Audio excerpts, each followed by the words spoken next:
Passa o mundo, a vida e vivemos da saudade de um tempo e dos nossos sonhos.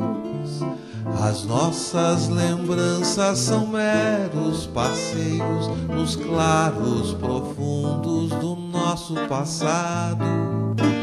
Os nossos sonhos por nós são criados para vivermos o que não tivemos, no espaço deixado num canto da vida em que a luz era fria e tristonha.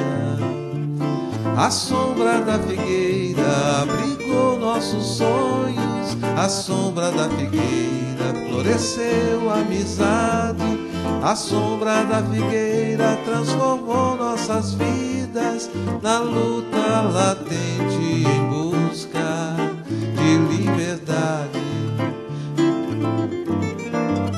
O tempo não se desfez em idade, se abriu em rebentos, heranças e crenças, e aquilo que era ideal entre nós era também esperança e certeza.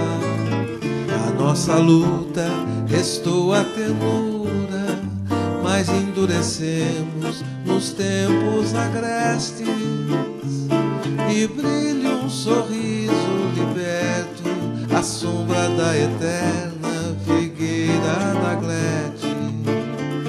A sombra da figueira abrigou nossos sonhos, a sombra da figueira floresceu a amizade, a sombra da figueira transformou nossas vidas na luta latente em busca de liberdade.